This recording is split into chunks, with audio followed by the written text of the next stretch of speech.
Hòn hòn sông.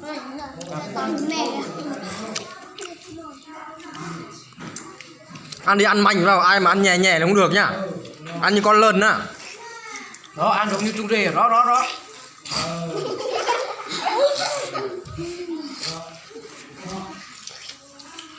Vân, lấy ăn.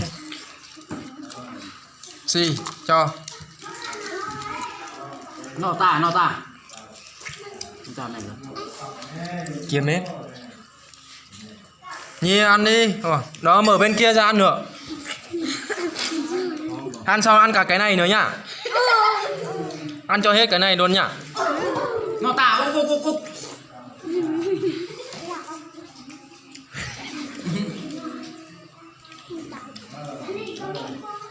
Chà, Vân với Xì ăn ít hề. Nó ăn giống như ba dê ở đó.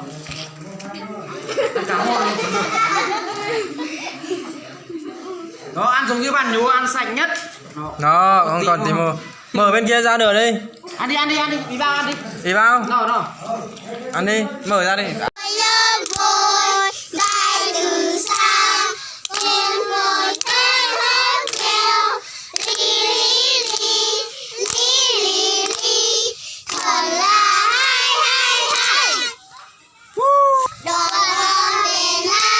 Vỗ tay.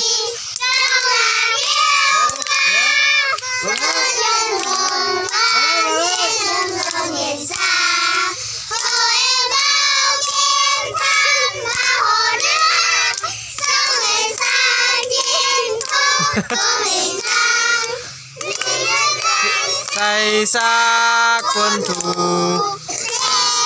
gian lao cùng nhau lập chiến khu, vì nhân dân chiến đấu không ngừng tiền nào ra.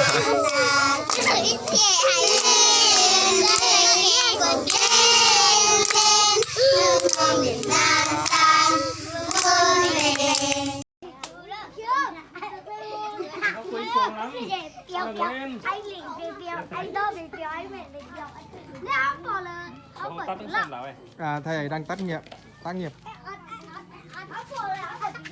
Đấy là dài quá là cắt rồi. Các bạn chăm chú nhỉ, thôi tí nữa đến lượt nhá. Ai xung phong đến lượt sau bàn này. Để thầy xem một ai cắt ngắn mà. Cái đầu tóc dài đây và hai bàn lên này. Đó, bàn hình nữa này, tóc dài này. Tí nữa cào chọc hết đây. Nhá. Cào chọc sạch luôn nhá. Không cào ai mà cào sạch được hả? Đấy.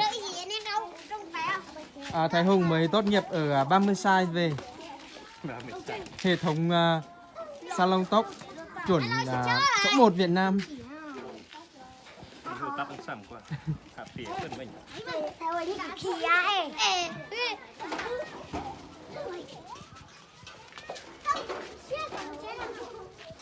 Các bạn nữ tí nữa cùng cắt ha. Cắt không? Đây. Ba ông này đang đợi này. Đang đợi đến lượt này. Dịch vụ cắt tóc của thầy Hùng đang phát triển rực rỡ.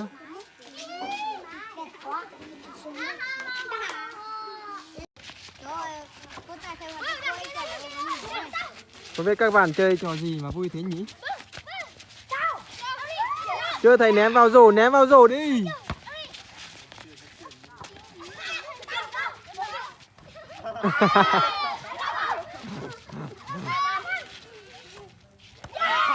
Lại còn đẩy ra rồi chứ.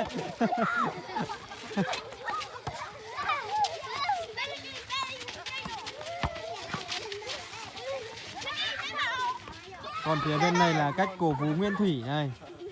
Như khỉ luôn này.